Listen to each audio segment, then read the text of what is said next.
En estos últimos años la Biblia está siendo muy atacada en muchos aspectos. Uno de los aspectos en los cuales la Biblia es atacada es en las traducciones, donde van alivianando, van sacando verdades y se van distorsionando ciertas verdades. Pero no solamente esto, sino que también se está desacreditando la Biblia, diciendo, esto es un libro escrito por hombres nada más. Es un mensaje que lo inventaron hombres y que es como cualquier otra cosa. Pero quiero decirle que realmente fue escrito por hombre, pero inspirada por el Espíritu Santo. Y en la inspiración del Espíritu Santo es perfecta, porque a través de los siglos, el único libro que cambió la gente es la Biblia. El único mensaje que ha cambiado a las personas es la Biblia. Es el libro que más atacado ha sido en toda la historia, pero es el libro más vendido en toda la historia. En el año 1959, al sur del Mar Muerto, en las cuevas famosas de Qumran, donde un beduino cuidando ovejas, cabras, se encontró en una de las cuevas. Había 11 cuevas y allí en esas 11 cuevas encontró muchos rollos, diferentes rollos que los que eran perseguidos entre el fin del Antiguo Testamento y el inicio del Nuevo Testamento. Muchos fueron perseguidos, ustedes saben que fueron perseguidos por los romanos, fueron masacrados muchos, inclusive muchos cristianos, y entre ellos se colocaban en las cuevas, que son muy difíciles de acceder, y colocaron los rollos, encontraron cántaros, rollos, encontraron rollos seculares, pero también rollos de la Biblia, porciones de la Biblia, pero lo sorprendente es que encontraron el libro del profeta Isaías. Entonces lo compararon el libro del profeta Isaías con el original y se mantenía original. No había ningún error, no había ningún error de esto. Entonces esto identifica que Dios está cuidando su palabra a través de los años y sigue siendo la veracidad de la palabra. De tal manera que la Biblia es la verdad, porque cuando yo miro a mi alrededor los acontecimientos políticos, los acontecimientos económicos, los acontecimientos nacionales, los acontecimientos morales, los acontecimientos espirituales, mire, ya les llevo 5 cosas mencionadas, están todos escritos en la palabra de Dios. Son evidencias de que Cristo viene. Son 5, le mencioné 5, porque podría hablarle de los acontecimientos climáticos también. Todos los acontecimientos climáticos. Y que las naciones que están entrando dentro de esas profecías son las naciones que hablaron 2700 años. El profeta Ezequiel habló de estas naciones que están siendo un conflicto y se están preparando para una guerra, y la guerra es para perseguir a la nación de Israel. Entonces ustedes observan que el cumplimiento de la palabra es exacto. ¿Qué quiero decirle con todo esto si no tiene nada que ver con lo que estamos estudiando? Pero simplemente quiero decirlo, hermano, nunca deje de leer, nunca deje de estudiar, no deje de valorar lo que usted tiene y lo que Dios ha permitido que llegue en sus manos. Porque hay muchos lugares donde ni siquiera tienen ni un solo versículo. O algunos tienen algunas traducciones, pero en las cuevas, se meten en las cuevas porque están siendo perseguidos y comienzan a copiar la Biblia en mano, a mano, a mano. Es como un predicador de los Estados Unidos que fue a la China, pero tuvo que reunirse a escondida. Y lógicamente no podían venir todos de golpe, venía uno, al rato venía otro, hasta que se reunieron más o menos 20 personas. 20 personas. Entonces el predicador de los Estados Unidos le dijo, si la policía nos agarra, ¿qué es lo que nos puede hacer? a usted lo deportan y a nosotros nos matan o nos meten preso. Una de las dos. Entonces él comenzó a predicar y le llamaba la atención cómo sabían de la Biblia sin tener Biblia. ¿Cómo sabían de la Biblia? Entonces le pregunta a una hermana después de la reunión, ¿cómo usted sabe tanto de la Biblia si no tiene Biblia? Nosotros escribimos la Biblia a mano y tratamos lo más rápido posible de aprender de memoria todo lo que tenemos en nuestras manos, para que cuando la policía nos agarre con la Biblia y nos quiten, o sea, nos quiten esas hojas, ya lo tenemos grabado en la mente. Ya lo tenemos grabado en la mente. Entonces, esto es lo que hacen muchos cristianos hoy en día en muchos lugares, y en este caso es en China, hermano.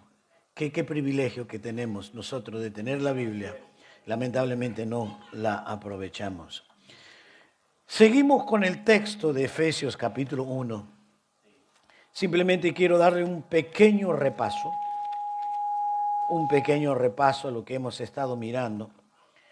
Y hemos estado haciendo una observación y hemos dicho que vamos a hacer una exégesis.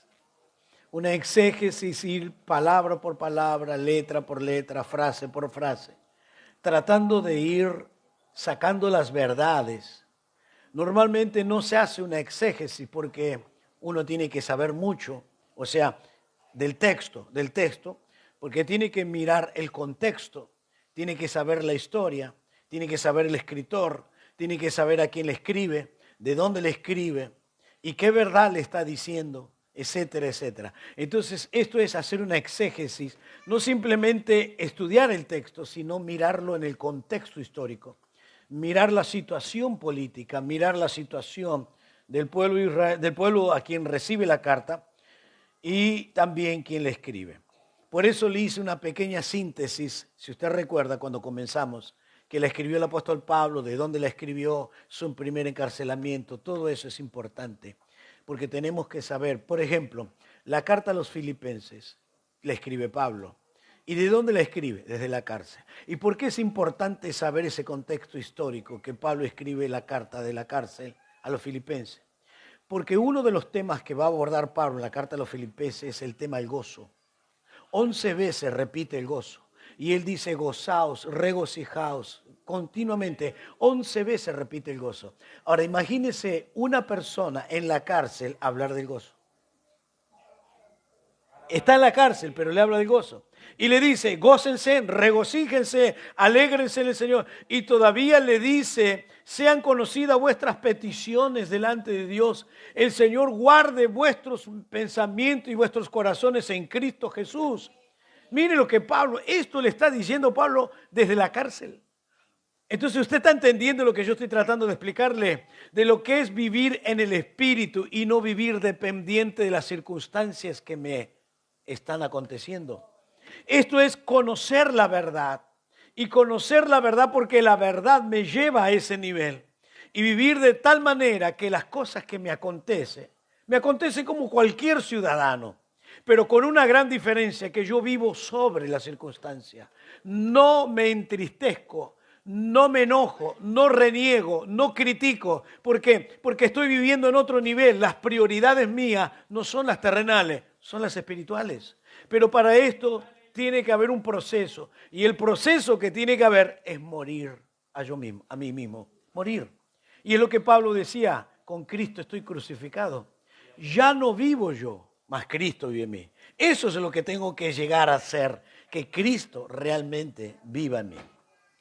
Entonces vamos a leer, por favor, nuevamente, pero vamos a leer del versículo 15 al 18 para meditar la última parte. Simplemente leemos el versículo 15 al 18, hacemos un pequeño y rápido repaso. Pablo dice, por esta causa, también yo, habiendo oído de vuestra fe en el Señor Jesús y de vuestro amor para con los santos, no ceso de dar gracias por vosotros, haciendo memoria de vosotros en mis oraciones, para que el Dios de nuestro Señor Jesucristo, el Padre de gloria, os dé espíritu de sabiduría y de revelación en el conocimiento de Él, alumbrando los ojos de vuestro entendimiento, para que sepáis cuál es la esperanza a la que os ha llamado y cuál es la riqueza de la gloria de su herencia en los santos. Amén. Hasta ahí leemos. Porque si usted lee detenidamente, usted tiene que prestar atención. Por ejemplo, desde este versículo hasta finalizar el capítulo, no hay punto. No hay punto. No quiere decir que termine un tema y va a otro tema. Es toda una oración. Es todo, y esas cosas hay que prestar atención también. No hay punto. Él está poniendo coma. Lógico que en el texto original, tengo que ser leal, ¿no? Tengo que ser leal. En el texto original no hay punto, no hay coma. No hay punto, no hay coma. Pero usted va a observar que aquí no hay. En este capítulo, realmente Pablo está hablando dos temas nada más. Dos temas. Hasta el versículo 14 es un tema y del 15 en adelante es otro tema. Y es el tema que estamos estudiando. Pero del 1 al 14, él está hablando de nuestra posición como salvo en Cristo. Los primeros 14 versículos es nuestra posición en Cristo. Y usted va a encontrar 13 bendiciones en Cristo del capítulo 1, versículo 3 al 14. ¿Y que dónde lo sintetizamos esto? ¿Dónde sintetizamos estos versículos? ¿Dónde sintetizamos? ¿Cuál es el texto que me sintetiza estos primeros 14 versículos? ¿Dónde lo sintetiza? En el versículo 3. Y en el versículo 3 dice, bendito sea el Dios y Padre de nuestro Señor Jesucristo. Allí comienza glorificando a Dios. Bendito sea el Padre de nuestro Señor Jesucristo, que nos bendijo con toda bendición espiritual en los lugares celestiales en Cristo. Entonces, él da inicio a ese relato de que él glorifica a Dios. ¿Y por qué glorifica? Porque nos concedió todas las bendiciones en Cristo Jesús. Perdóneme que me tome un texto fuera del texto que estamos meditando. Pero déjeme tomarme un minutito en este texto. ¿Por qué? Porque el apóstol Pablo comienza glorificando a Dios. Y luego da la razón por qué glorifica. El versículo 3. Primero glorifica a Dios. Y luego da la razón por qué lo glorifica. Y lo glorifica porque dice que tenemos todas las bendiciones. Ahora, si yo carezco de bendiciones, no es culpable Dios, soy yo culpable. Porque la Biblia me dice que Él no me va a dar, ya me dio. Yo ya tengo todas las bendiciones en Cristo. Oiga, observe la presentación de los verbos. Él no dice que va a darme, ya me concedió. Y la pregunta, ¿cuándo me concedió todas las bendiciones? Cuando Cristo murió y resucitó, yo ya tengo todas las bendiciones. Pero si yo no nací, ya Dios te la otorgó. Y cuando te convertiste, simplemente te apropia de ella y vivir, porque esto es la posición en Cristo. Por favor, entiéndame. Yo estoy tratando la mejor manera posible de explicarle. Esto me eleva a una posición. ¿Y qué estoy diciendo con una posición? En la posición en Cristo, yo no hago nada. Cristo lo hizo por mí. Entonces, del versículo 4 al 14, todas esas 13 bendiciones, yo no hago nada. Cristo lo hizo por mí.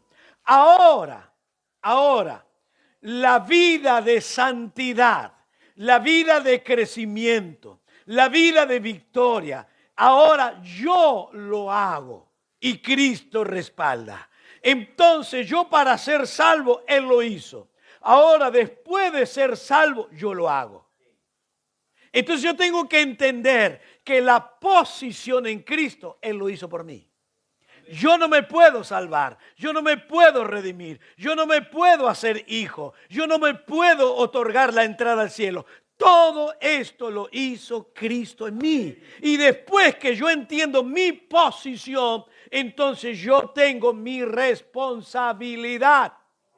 Posición, responsabilidad. Posición, responsabilidad. Y note lo que dice el versículo 3. Esto me está hablando de la posición. Y me dice en esa posición, ¿quién? En Cristo Jesús, en los lugares.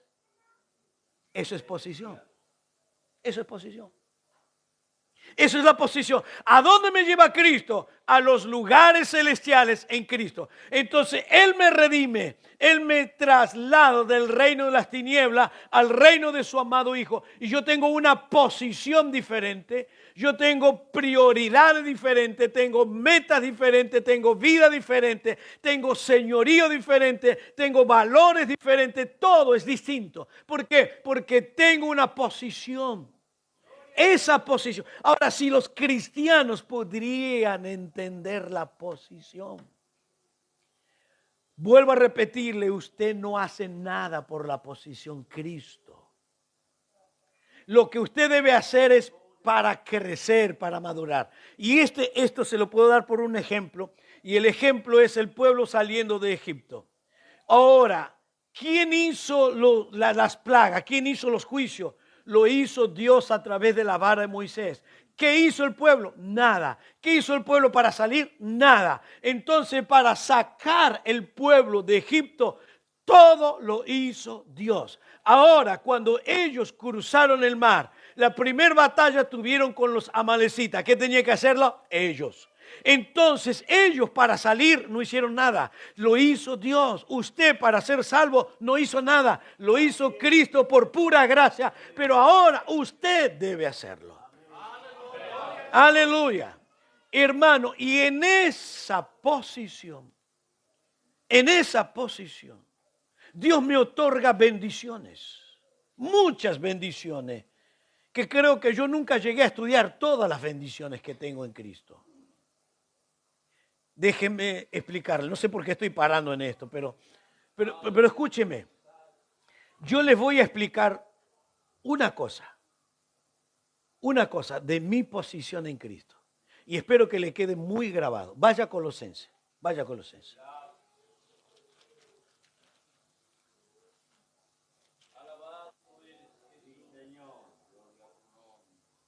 Capítulo 3.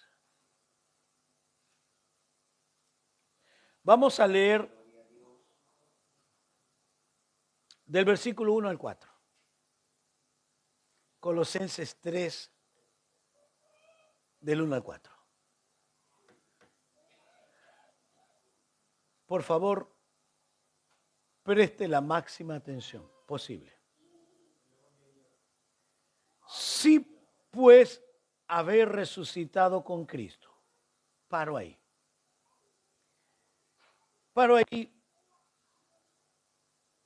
porque considero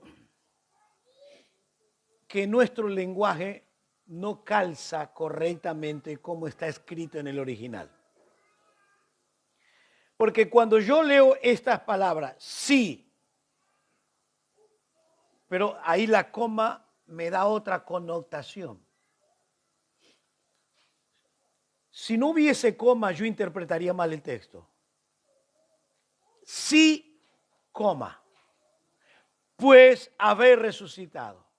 Si ese sí no tendría coma, yo tendría que leer, sí pues. Ahora usted me dice, ¿qué me está diciendo, pastor? Se lo voy a aclarar.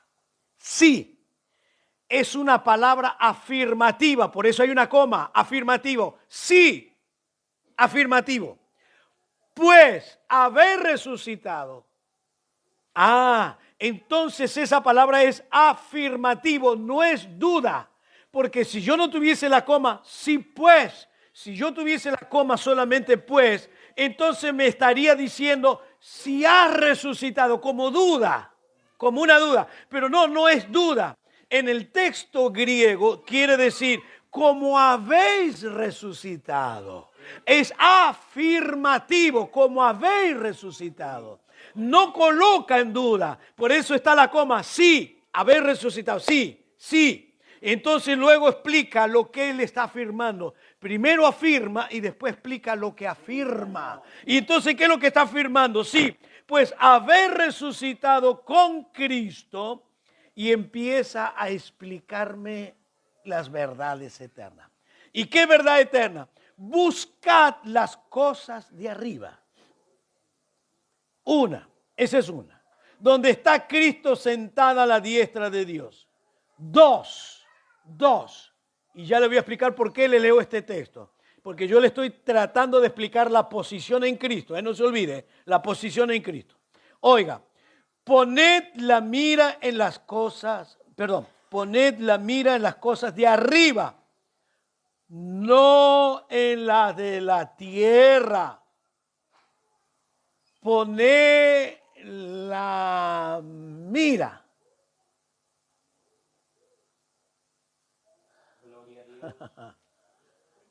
Esa palabra quiere decir coloque la frente. Coloque la frente en las cosas de arriba. O sea, estoy continuamente hacia las cosas de arriba. Y yo pregunto, ¿quién hizo esto? ¿Quién hizo eso, mirar las cosas de arriba y no lo que le estaba pasando acá en la tierra? Entonces cuando llego a Hebreos capítulo 11 del versículo 24 en adelante, cuando habla de Moisés y dice, y Moisés tenía la mirada en el galardón. Y después dice que tenía puesto su mirada en el invisible. 2 veces el mismo término, pero en nuestra Biblia se traduce de otra manera, pero 2 veces el mismo término en griego. Entonces Moisés se sostuvo mirando el invisible y mirando el galardón. Él tenía la mira hacia arriba. Esa es la posición. Ahora, ¿quién de ustedes tuvo los problemas que Moisés tuvo? Si usted lee el libro de Números, la Biblia dice, y se levantaron contra Moisés y Aarón. Contra Moisés. Varias veces se repite esa palabra. Contra Moisés y Aarón. Contra Moisés. Contra Moisés. Contra Moisés y Aarón. ¿Durante cuánto tiempo? 40 años. ¿Cuántos años hace que usted es creyente? ¿Cuántos años hace que usted está sufriendo?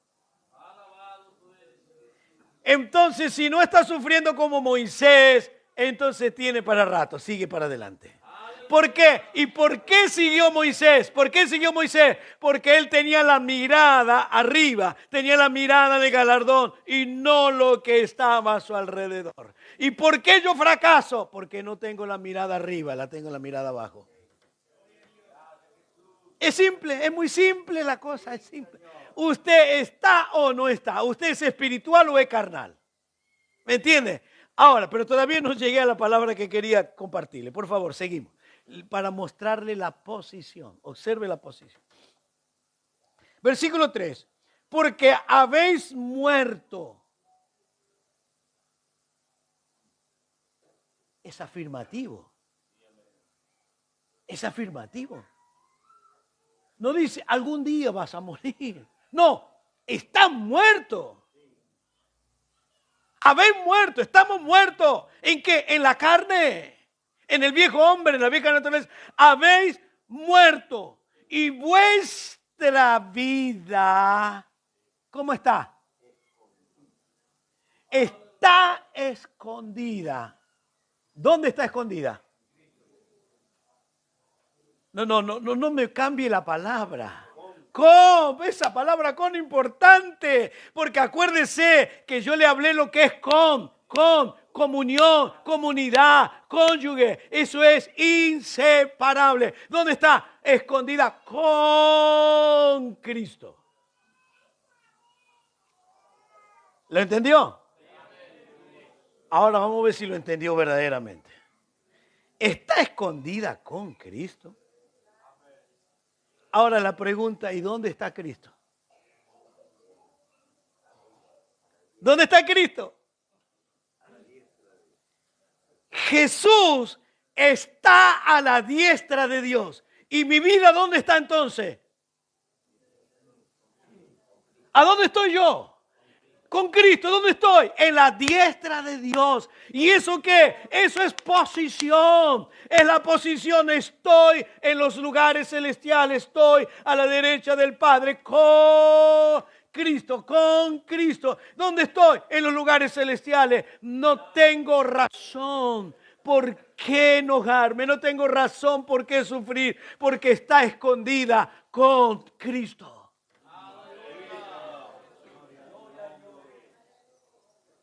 ¿Dónde está escondida tu vida?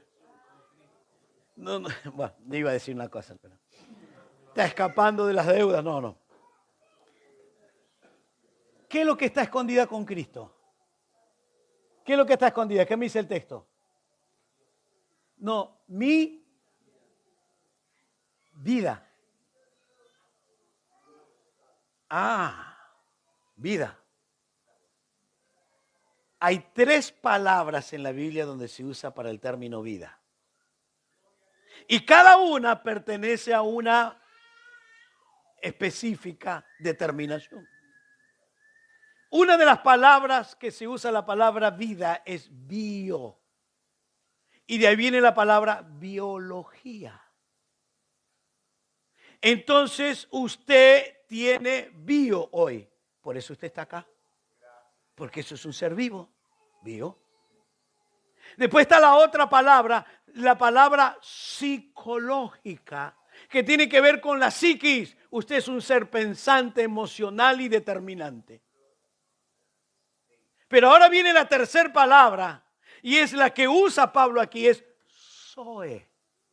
Y Zoe quiere decir vida eterna, vida en plenitud, vida de Dios. Entonces mi vida en Cristo, la vida eterna, está escondida con Cristo en el trono de la gracia. Y eso hace mi posición, porque yo tengo vida de Dios. Tengo biología, por eso estoy acá, pero tengo esa vida del Zoe dentro del bio. O sea, biología, cuerpo físico, tengo vida humana, material, pero dentro de ese tabernáculo que es mi cuerpo, tengo el Zoe de Dios y tengo la vida eterna. Entonces, cuando yo duermo, tengo eternidad. Cuando me levanto, tengo eternidad.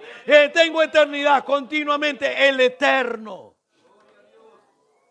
Por eso Jesús dice, yo he venido para que tengan vida. Y vida en... Y las 2 veces usa el término Zoe, vida, vida eterna, vida de Dios. Qué privilegio tenemos que la posición que me da en Cristo es vida. Ahora, ¿usted sabía que la vida cristiana comienza con muerte y después con vida? No primero con vida y después con muerte, no, primero muerte y después vida.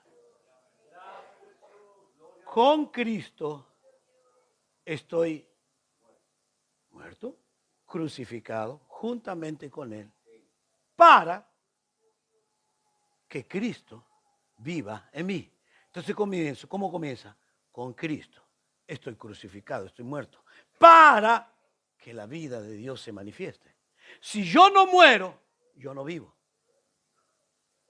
Pablo en Romanos 6.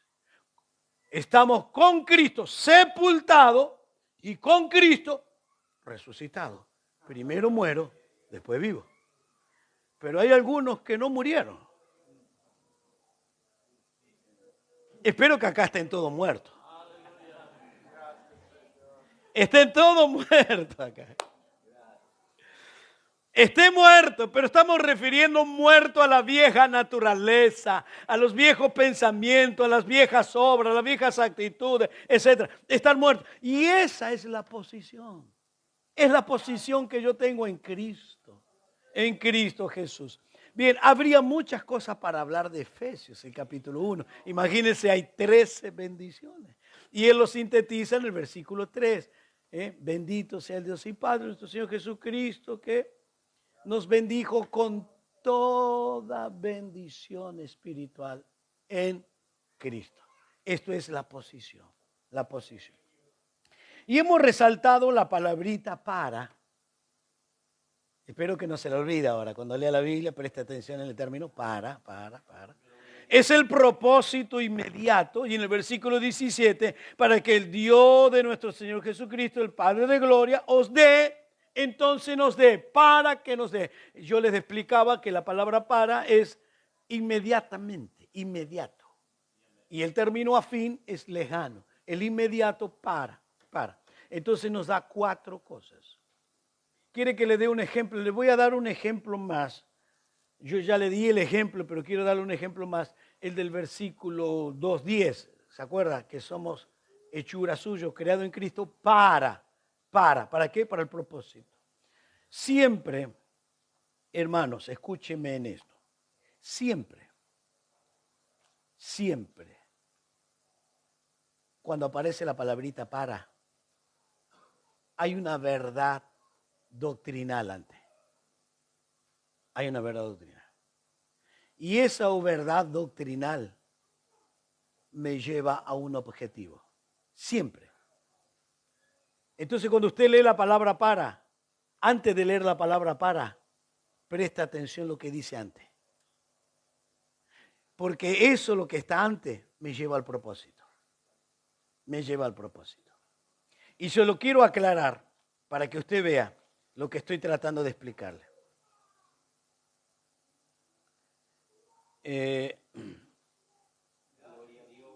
Lo que voy a explicarle son los 2 términos, para y afín. Para y afín. Observe. 2 Timoteo capítulo 3, versículo 14.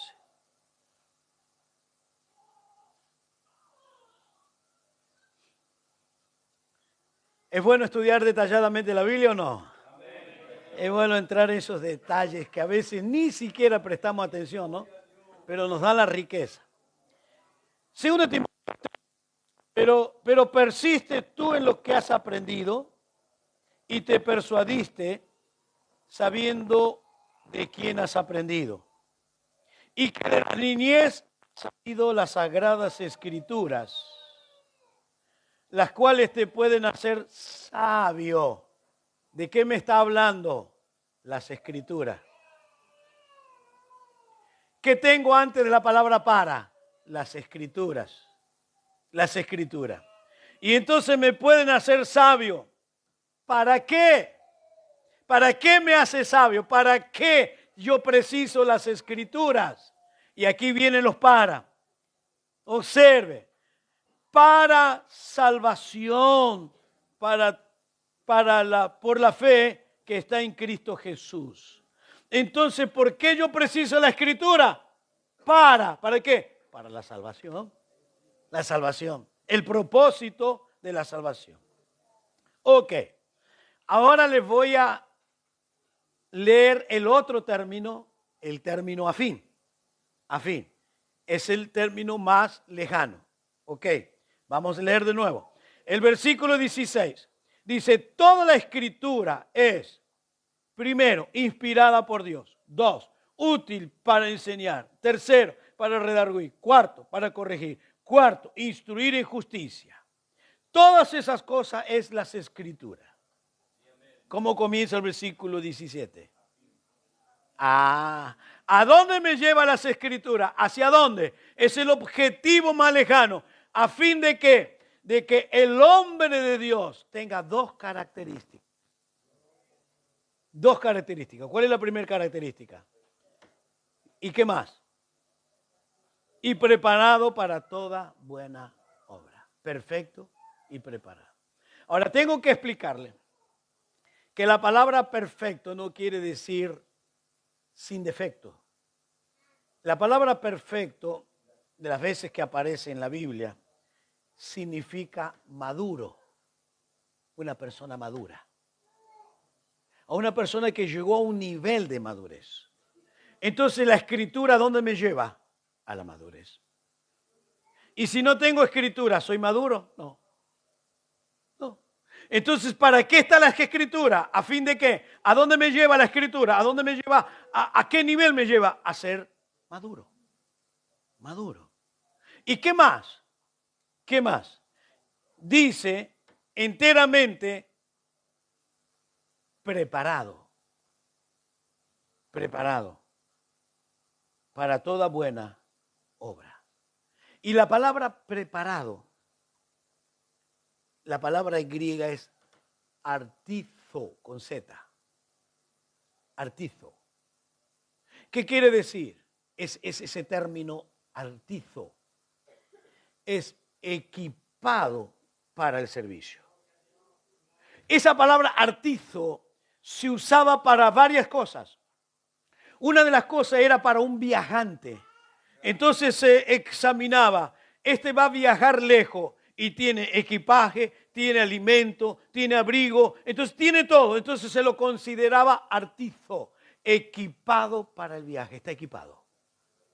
Entonces cuando yo me meto en la palabra de Dios y estudio la palabra de Dios, ¿qué yo soy? Estoy maduro y equipado para el ministerio de la palabra.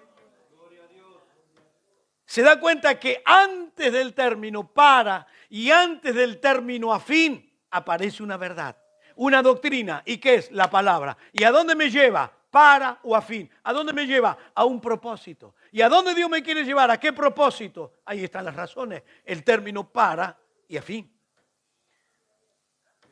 ¿Entendieron? ¿O está difícil? No, es simple, ¿no? Es simple. Es simple. Pero si nosotros estudiáramos la Biblia con toda esa reverencia. Ahora, nos hemos quedado en el versículo 17. Pero yo quiero volver a tomar el 17 porque nos faltaría la tercera palabra. La tercera palabra. Y en el versículo 17 dice, para que el Dios de nuestro Señor Jesucristo, Padre de gloria, ya expliqué lo que significa Padre de gloria, os dé espíritu de sabiduría y de revelación. Estas dos cosas las expliqué. ¿Qué significa la sabiduría? Profundidad. Es llegar a lo profundo. Y después de llegar a lo profundo, entenderlo. Entonces, cuando yo lo entiendo, lo comprendo, esas profundidades, Pablo como Juan va a usar un término. Cuando yo entiendo, se lo repito, cuando entiendo esas profundidades, tanto Pablo como Juan va a usar un término. Y es la palabra saber. Saber. Por eso Pablo dice, y en esto sabemos. Y primero de Juan, sabemos, lo repite varias veces. Sabemos, saber, sabemos, saber. ¿Y qué implica ese término saber? Yo lo tengo muy en claro, lo sé. Y ese término saber me genera fe, porque lo sé. Me genera fe. Entonces sabemos, ¿por qué? Porque va a generarme, mirándolo en el texto de Efesios, cuando yo tengo ese conocimiento, me genera la revelación de Él.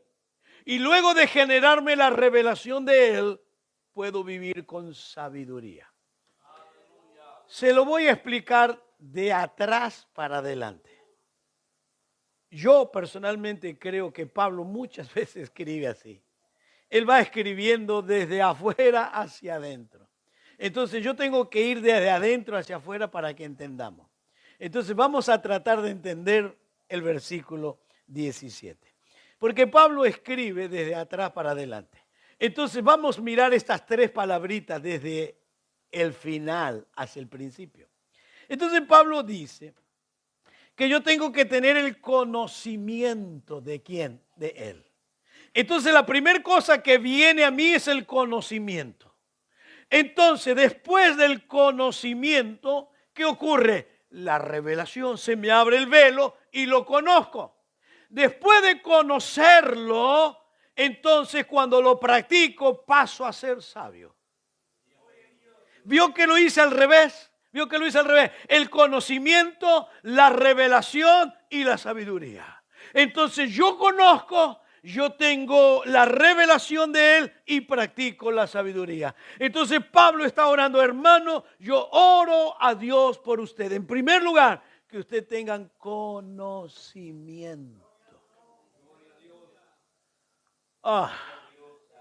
Nos encontramos ante una palabra muy rica. ¿Y qué es la palabra conocimiento? Yo le voy a explicar una de los significados de esta palabra conocimiento. Esta palabra conocimiento se escribe de 10 maneras diferentes. O sea, se aplica a 10 maneras diferentes el término conocimiento. 10 maneras diferentes. Y la mayoría de veces que va a escribir Pablo, que el mismo Señor Jesús usa ese término conocer, implica la intimidad de relación y comunión del conocimiento con el ser humano. Entonces, ese conocimiento que usted obtiene en Cristo, usted tiene intimidad, relación. Y si usted tiene intimidad y relación, practica y disfruta las bendiciones. Usted practica y disfruta las bendiciones. Se lo repito, usted practica y disfruta las bendiciones. Pero usted tiene que tener comunión con ese conocimiento. Conocimiento. Les voy a dar algunos ejemplos. Jesús dice, y conoceréis la verdad. ¿Y qué va a ser la verdad? Libre. Entonces noten, yo tengo intimidad con el conocimiento de la verdad. ¿Y qué hace la verdad? Me libera. Entonces tengo intimidad y conoceréis. El conocimiento es la intimidad. Conozco la verdad y la verdad produce efecto. Y ese efecto es la libertad. Entonces por eso Pablo dice, oro para que conozcan, para que tengan conciencia. Y cuando tienen conciencia, tienen la revelación, ustedes tienen toda la revelación. Y después de tener la revelación, ahora ustedes deciden por la sabiduría.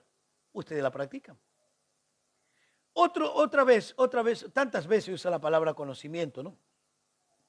Por ejemplo, en el Sermón del Monte el Señor Jesús dice que un día en el cielo habrá alguien que van a golpear la puerta. Y dice, Señor, en tu nombre echamos fuera demonios, en tu nombre predicamos, en tu nombre. ¿Y cuál es la respuesta de Jesús? Nunca os conocí. Mire qué palabra, conocer. Nunca. ¿Y qué le está diciendo? Nunca ustedes tuvieron comunión conmigo. Por eso ustedes hicieron lo que hicieron, pero sin comunión conmigo. No me conocieron. No hubo relación entre ellos y Cristo. Por eso la palabra conocer implica eso. Conocer, tener intimidad. A tal punto esa palabra que es usado en la intimidad del matrimonio. Eva conoció a Adán o Adán conoció a Eva. José conoció a María, etcétera. Conocieron. Entonces la intimidad. Entonces yo tengo que tener esa relación con la palabra, el conocimiento. Y me lo aclara al finalizar el versículo 17. Y la revelación, tener esa revelación. La revelación en que en el conocimiento de Él. Ahora quiero aclararle algo. La revelación se cerró con Apocalipsis. Todos los que digan yo tengo una revelación, no, abran los ojos, porque revelación no hay. Simplemente puede haber profecía, puede haber mensaje, pero revelación es una sola. Y finalizó con Apocalipsis. Lo que yo necesito es la interpretación de la revelación. Necesito la interpretación de la revelación. Aunque muchos dicen, por ejemplo, Hechos capítulo 5, cuando Ananías y Zafira mintieron, dice, tuvo revelación Pedro. No. Se manifestó el don de ciencia. Y el don de ciencia revela lo que está oculto, lo que ellos estaban escondiendo y se manifestó el don de ciencia. Y por eso él descubrió la mentira, no la revelación. La revelación es escritural. Y esta revelación ya se cerró. Lo que yo necesito es la luz para entender esta riqueza de la revelación. Entiéndame, yo creo en los dones del Espíritu, no me malinterprete. Creo en la manifestación de los dones, creo en el poder de Dios, todo eso sí. Pero la revelación es escritural, es las escrituras. Y esto debe ser nuestro fundamento, las escrituras. Por eso Pablo, él se considera que la misión de él es colocar el fundamento, según Efesios 2, 19 y 20, que él, como los apóstoles y los profetas, son lo que van a traer el fundamento de la iglesia. Aunque lamentablemente hoy en día se distorsiona estas verdades de Efesios 2, 19 y 20. Dice, no, acá están los profetas van a colocar el fundamento. No, ya está colocado hace 2000 años. Y dice, y siendo la principal piedra del ángulo Cristo. Pablo toma una construcción romana, la piedra del ángulo. ¿Cómo era la piedra del ángulo? La piedra del ángulo era como un arco que los romanos usaban, un arco de entrada a cualquier lugar, un arco. Había un muro, una pared, porque era un arco nomás, hasta cierta medida, el otro arco hasta cierta medida, y en la parte de arriba estaba lo que se le llamaba la piedra del ángulo. Entonces Pablo dice que él vino a colocar la piedra de fundamento, o sea, el fundamento de la iglesia, de los apóstoles, Antiguo Testamento, profetas, Antiguo Testamento, y los apóstoles, que el Pablo está revelando el Antiguo Testamento en Cristo Jesús. Oiga, Pablo está revelando las verdades del Antiguo Testamento en Cristo Jesús, siendo la principal piedra, profetas y apóstoles unidos en Cristo, y esto es el fundamento de la iglesia. La iglesia se fundamenta en la revelación de los apóstoles y los profetas, Cristo siendo la principal piedra del ángulo. Hoy distorsionan todo, cualquier barbaridad, dice. ¿Quiere que se lo explique mejor? Se lo explico mejor todavía. Se lo voy a explicar mejor y ya vamos a entrar de nuevo en Efesios. A ver. En Lucas 24.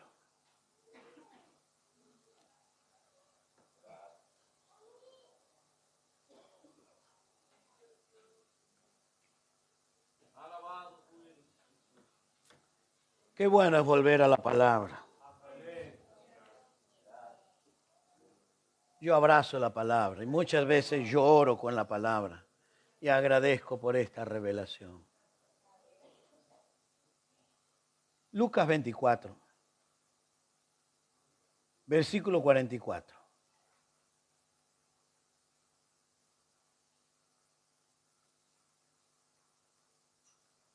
Y les dijo,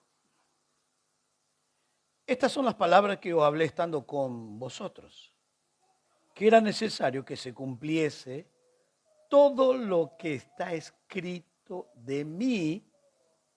¿En qué? En la ley. ¿Qué más? ¿Y qué más? Así era como se divide el Antiguo Testamento para un judío: ley, profeta y salmo. Y noten lo que está diciendo, que era necesario que se cumpliese todo lo que la Escritura hablaba de mí. ¿Y qué habla de él? La ley, los profetas y los salmos. Entonces, ¿cuál es el tema principal del Antiguo Testamento? Cristo. Cristo. Entonces la primer hilada de ladrillo que entraba en la puerta romana era el Antiguo Testamento. ¿Cuál es la segunda? Lo que los apóstoles explicaban, lo que hablaba de Cristo en el Antiguo Testamento, siendo Cristo la principal piedra. ¿Y qué ocurrió? ¿Cuál fue el resultado? Entonces les abrió el entendimiento. ¿Para qué? Para que comprendiesen las Escrituras. Ah, que Dios nos dé el entendimiento para comprender las Escrituras. Ellos estaban caminando con él 16 kilómetros, caminaron aproximadamente. Desde Maú hasta Jerusalén, y él le hablaba y no entendía nada. Entonces Jesús de repente le da el entendimiento. Ah, estaba Jesús con nosotros, no nos dimos cuenta. Entonces ellos se dieron cuenta. Y luego le dijo, versículo 46, así está escrito, así fue necesario que el Cristo padeciese y resucitase los muertos al tercer día, y que predicase en su nombre la prosperidad, la bendición. ¿Es eso? ¿No dice eso en la Biblia? ¿Que predicase qué? Arrepentimiento y perdón de pecado en todas las naciones, comenzando en Jerusalén, y vosotros sois testigos de estas cosas. Bien, simplemente tomé este texto como ejemplo. Bien, entonces entendieron lo de Efesios 1:17. De Efesios 1:17, el conocimiento, la luz. Después del conocimiento pegadito, se decorre el velo y conozco las verdades de Cristo. Después de conocer las verdades de Cristo, puedo vivir sabiamente. Ahora, entramos en el versículo 18. Y creo que en el versículo 18 va a bajar para el detalle, va a darnos el detalle. Porque esto es una forma global, general. Porque dice, tengan conocimiento, sabiduría, bien, en él. Pero luego él baja a lo humano para que podamos entender para qué tengo que tener ese conocimiento, para qué tengo que tener esa revelación, para qué. Versículo 18. Alumbrando los ojos de vuestro entendimiento. Yo creo, hermano, que el versículo 17, la parte final, con el versículo 18, está hablando lo mismo. Está diciendo para la revelación del conocimiento de Él y para que estén alumbrados. Siempre la revelación es tener luz, la luz. Entonces, alumbrando los ojos de vuestro entendimiento. Y ahora aparece nuestra palabrita de hoy. Para. Entonces, cuando la luz del entendimiento vino a mí, empecé a entender para qué lo entiendo, para qué lo comprendo, para qué. Para que sepáis cuál es la esperanza que os ha llamado y cuál es la riqueza de la gloria de su herencia en los santos. Entonces Pablo dice, si usted entiende las Escrituras, si usted entiende estos misterios, ustedes van a entender lo que hay del otro lado de la muerte. Del otro lado de la muerte. Entonces, Pablo me está hablando acá. Y voy a leerlo de nuevo. Pero quiero que prestemos atención en la expresión que usa Pablo. En la última parte del versículo 18. Noten este detalle. ¿Y cuáles? Las, plural, no singular. Las riquezas de la gloria de su herencia en los santos. Entonces, para que lleguemos a comprender las inmensidades de las riquezas de gloria. En algún momento Pablo, o sea, en el capítulo 3, él está pidiendo que Dios le dé esas riquezas de gloria aquí en la tierra. Acá me está hablando lo que tengo del otro lado de la muerte. Pero Pablo en el capítulo 3 dice que podamos tener la revelación de las riquezas de gloria para ser fortalecido en el hombre interior. Entonces me está diciendo que yo voy a ser fuerte en mi hombre interior cuando conozca las riquezas.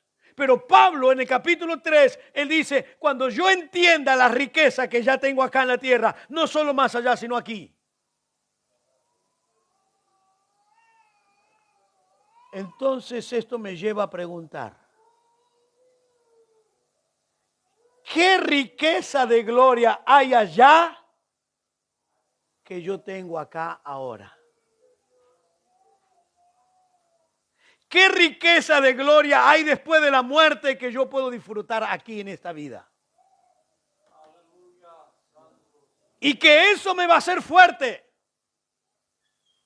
Le voy a usar solo una palabrita. Una sola palabra voy a usarle. Una. ¿Qué es lo que está del otro lado de la muerte y que yo puedo disfrutarla aquí en esta vida? Y es la palabra paz. Del otro lado de la muerte hay paz. ¿Y qué yo tengo aquí en esta vida? Paz. ¿Pero por qué elegí esta palabra? Porque esta palabra es hebrea. ¿Vio cuando Pablo dice la paz de nuestro Señor Jesucristo y la gracia? Él usa dos palabras, paz y gracia, paz y gracia. La paz es hebrea y gracia es griega. Paz, siempre usa la palabra paz, el término paz. Justificado, Romanos 5:1, por la fe tenemos paz para con Dios. Ahora, ¿qué significa la palabra paz? La palabra paz significa estar completo. Cuando yo te digo paz del Señor, yo te estoy diciendo, ¿estás completo? En tu vida espiritual, en tu vida matrimonial, en tu trabajo, en tu salud. Entonces para un judío llevaba mucho tiempo para saludarse. Por eso dice, no saludes a nadie. ¿Por qué? Porque el saludo llevaba mucho tiempo y uno de los saludos es, ¿cómo está tu paz? O sea, ¿cómo está tu vida espiritual? ¿Cómo está tu matrimonio? ¿Cómo está tu trabajo? ¿Cómo está tu... estar completo? Entonces, la primera cosa que Dios hace cuando me convierto es darme paz para con Dios, una relación con Dios. Recupero en totalidad las bendiciones de Dios. Paz. La paz de Dios. Y eso es la paz. Por eso la palabra hebrea es shalom o salem. Shalom o salem. Entonces esa palabra salem viene de la palabra Jerusalén. Y Jerú quiere decir fundamento, Salem, paz. Entonces Jerusalén quiere decir fundamentada en la paz. Y esto es lo que Cristo va a hacer en el milenio. Y una de las características del milenio de Cristo es que va a haber paz como nunca hubo en la historia humana. Porque el Rey de paz estará gobernando. Paz, paz, paz. ¡Qué privilegio! Yo tengo la paz de Dios. ¿Quiere decir ausencia de problema? No. No es ausencia de problema. Tengo problema, pero tengo paz. Y es lo que dice Pablo en Filipenses. La paz de Dios gobierne vuestros corazones y pensamientos en Cristo Jesús. Guarde, dice la palabra. Guarde vuestros pensamientos y corazones en Cristo. Entonces quiere decir que la paz de Dios sea como un baúl. Por eso dice guarde. ¿Qué guarde? Mi mente, mi pensamiento y mis sentimientos. Entonces esa paz de Dios va a guardarme. Porque si yo tengo que reaccionar ante tantas luchas en la vida de la iglesia, con tantos problemas de carnales en la iglesia, con tantos problemas de caprichosos en la iglesia, con tantos problemas de cabezones en la iglesia y problemáticos, yo creo que le diría, Señor, llévatelo antes que te lo mande, porque ya no aguanto más, pero gracias a Dios que Dios nos da la paz. Dios nos da la paz. Y no me diga que no hay caprichoso, que no hay soberbio, que no hay esto y aquello en la iglesia. Y que tenemos que aguantarlos a todos ellos. Y que muchas veces nos dejan dormir intranquilos durante la noche. Pero gracias a la paz de Dios. Porque si tendríamos que reaccionar y responder o hablar como realmente merece la persona, no tendríamos la paz. Pero como somos ministros llenos de la gracia de Dios y con la paz de Dios, tenemos que tratar las cosas y lo tratamos con paz. Con paz. Por eso la paz de Dios llena nuestros corazones. Gloria al Señor. Las riquezas de gloria. Esas son riquezas de gloria. Esas preciosas riquezas. Y no solamente eso.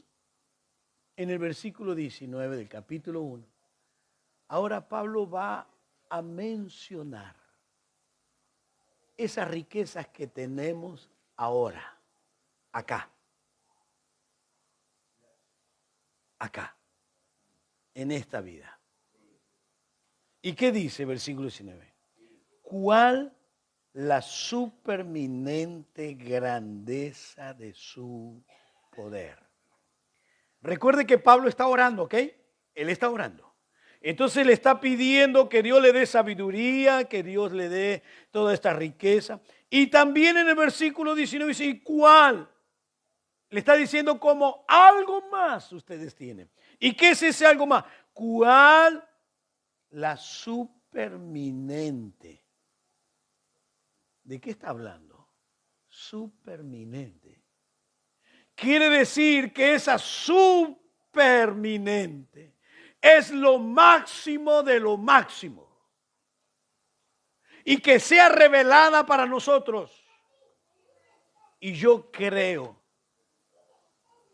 que más de uno de nosotros precisamos entender la superminente grandeza de su poder. ¿Por qué? ¿Por qué tengo que entender? Pero si usted dice, hermano, ¿usted cree? Yo le pregunto, ¿usted cree en la superminente grandeza de Dios? ¿Está a favor? Amén, amén. Ok. Y cuando vienen problemas y vienen enfermedades, ¿sigue creyendo en la superminente grandeza de su poder? Cuando golpea la muerte de un ser querido en su casa, ¿sigue creyendo en la superminente grandeza de su poder? Cuando usted queda sin trabajo y no tiene para comer, ¿sigue creyendo en la superminente grandeza de su poder o no? Entonces Pablo está diciendo cuál es la superminente grandeza de su poder. ¿Para quién? ¿Qué dice el versículo? Para nosotros quiere decir que yo cuento con el poder de Dios, con el gran poder activo de Dios. Ahora esto no termina ahí, porque tengo que sacar conclusiones. Tengo que sacar conclusiones. Ahora le pregunto al texto. Le digo, Pablo, decime por favor, a ver. ¿Cuándo Dios usó la superminente grandeza de su poder? ¿Cuándo Dios usó esto? Entonces miro, agarro el libro de Génesis. Entonces Él usó la superminente grandeza de su poder en la creación. Dijo la palabra y fue hecho. Esa es la superminente grandeza de su poder. Él habla y es hecho. Y vuelvo al texto acá. ¿Cuál es la superminente grandeza de su poder para con? Entonces el poder que estaba allá en la nada y Dios dice y se hace, está conmigo. Entonces le pregunto, ¿qué es lo que está con usted? La superminente grandeza de su poder para con nosotros. Oiga, entonces ¿con quién cuento? Con el poder de Dios a mi favor, para con nosotros. Entonces, ¿de qué tengo que tener miedo? ¿De qué me tengo que desanimar? ¿De qué tengo que entristecerme si cuento con la superminente grandeza de su poder para con nosotros? Y Pablo se dedica a aclarar. Y va aclarando esto. Y le digo que cuando más aclara, me encuentro más pequeño, ya que soy pequeño, más pequeño. Dice, gloria a Dios, Santo, Señor amado. Acompáñenme en la lectura del versículo 19 porque esto es tremendo. Mire lo que dice Pablo. Leo del inicio, la cual es supereminente grandeza de su poder para con nosotros. Los que creemos, esto es para los que creen, según la operación. ¿Y la operación de qué? Del poder. ¿Qué me está diciendo? Él está diciendo la palabra operación. Y esa palabra operación quiere decir el poder de Dios activo. No es un poder inactivo. El poder, yo estoy contando con el poder activo de Dios. Gracias a Dios. Entonces él habla de la grandeza de su poder y luego termina explicando, la grandeza de su poder es activo a mi favor. Y hay muchos creyentes que muchas veces como hablan y como viven, es como que si estuviesen en las manos del diablo en vez de las manos de Dios.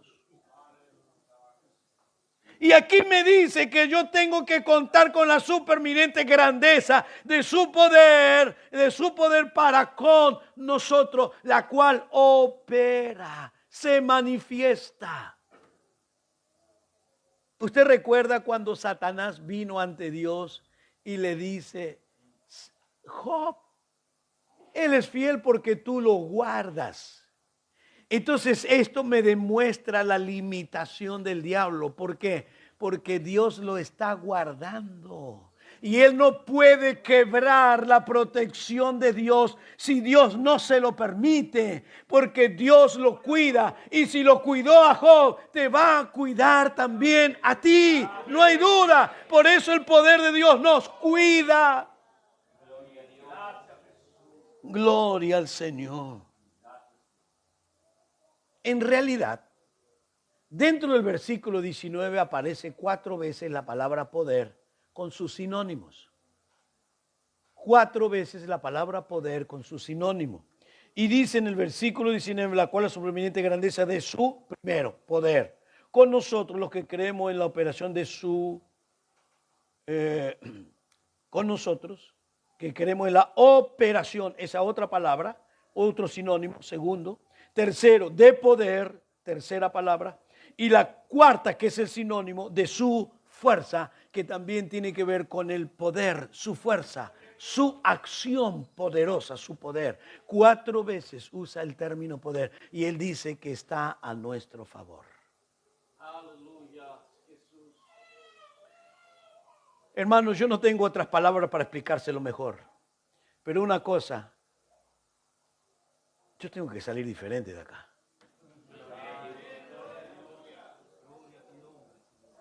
Yo no puedo salir con cabeza baja, no tengo salida, no tengo respuesta, estoy mal. No, el poder de Dios está a tu favor. Pero para los que creemos, para los que creen. Y ahora llega la frutilla. ¿Por qué? Porque él va a aclararle y le va a decir, déjeme parafrasear lo que le va a decir, parafrasear. Le está diciendo, hermano, ese poder que está con ustedes es el mismo poder que resucitó a Jesucristo. ¿Con qué ustedes cuentan? Con el poder que resucitó a Cristo. Y lo dice en el versículo 20. Y lo aclara. Y se lo va a aclarar y le va a decir, hermanos, en el versículo 20, la cual operó en Cristo, resucitándolo de los muertos y sentando a su diestra en los lugares celestiales. Él les dice, hermanos, crean, porque el mismo poder que resucitó a Cristo es el poder que está con ustedes. Usted no está ahí teniendo medio poder, un cuarto de poder, no, usted tiene todo el poder, toda la grandeza, y ese poder que actuó sobre la muerte, el mayor enemigo, el mayor potestad del ser humano fue vencida, y si fue vencida, está con ustedes. Gloria al Señor. ¿Lo entendió? Espero volver alguna otra vez y quiero verle sonriendo, trabajando, sirviendo, cooperando, porque no hay nada mejor que servir a Dios. Y todavía aclara más. Aclara más. Es impresionante, Pablo. No nos deja nada en duda. Entonces Pablo, en el versículo 18, habla del poder. En el versículo 19, esa grandeza de poder actuando a nuestro favor. En el 20, coloca el ejemplo que resucitó a Cristo. Pero en el versículo 21, me está demostrando la calidad de ese poder. La calidad del poder que tengo yo, que tiene usted, delegado por Dios. Yo no lo tengo, Él me lo da. Y dice, sobre todo principado y autoridad y poder y señorío, sobre todo nombre que se nombra no solo en este siglo, sino también en el venidero.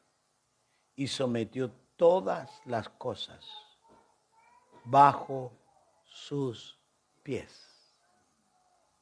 Y lo dio por cabeza sobre todas las cosas. ¿A quién? ¿Y cabeza de qué? Versículo 21. Autoridad, poder, señorío, nombre que se nombra en este siglo y en el venidero. ¿Quién tiene poder sobre todas las cosas? ¿Y por qué usted se desanima? ¿Por qué duda? ¿Por qué quiere dejar los caminos de Dios? Si usted tiene el poder activo en favor suya y usted tiene poder sobre todas las cosas. Y cierra esta idea con el versículo 22. Y sometió todas las cosas bajo sus pies y lo dio por cabeza sobre todas las cosas a la iglesia. A la iglesia. ¿A quién le dio el poder? A la iglesia. Entonces Pablo me habla de una esperanza futura y de un poder activo en el presente. Qué privilegio, qué honra, qué maravilla, qué bendición que el Señor me ha concedido. Hermano, siga leyendo, sígale. Y si usted puede ver el video, vuelva a masticar, vuelva a madurar esto. Que Dios le dé la luz necesaria para comprender quién es usted en Cristo Jesús. Vamos a colocarnos en pie y oramos. Padre glorioso, gracias. Gracias, Padre maravilloso. Muchas gracias. Gracias por tus bendiciones. Gracias por tu misericordia. Gracias, Señor, por tantas bendiciones recibidas. Glorias a ti. Señor, fortalece a mi hermano, mi hermana. Fortalécelos. Dale ánimo para seguir adelante. Dale gracia para continuar. Señor, tu poder se manifieste contra toda fuerza de las tinieblas, contra toda carne, contra todo lo que está en contra de tu iglesia. Tú nos diste el poder y la autoridad. Gloria a ti. Aleluya, aleluya. Shirra marabakanda la mahaya. Sherra balabakanda la mahaya. Tu iglesia prospere en medio de la apostasía, la incredulidad. Oh, tu iglesia poderosa avance. Aleluya. Alabara masheya rabakanda. Sindere kamaraya. Aleluya. Llena tu iglesia de poder. Llénala de autoridad. Llénala de esta gracia. Danos la fe. Oh, esa revelación. Aleluya. Gloria, gloria a tu nombre. Tener esa revelación. Bendice la juventud. Bendice los niños. Señor, a poder vencer las tentaciones. Vencer este mundo de ofertas. Bendícelos. Gracias, gracias, gracias. Oh, aleluya. Aleluya. Gloria a Dios. ¿Cuánto alaban al Señor esta mañana? Gloria al Señor. Esperemos que se vaya con victoria de estos 3 días. Amén. Una palabra maravillosa.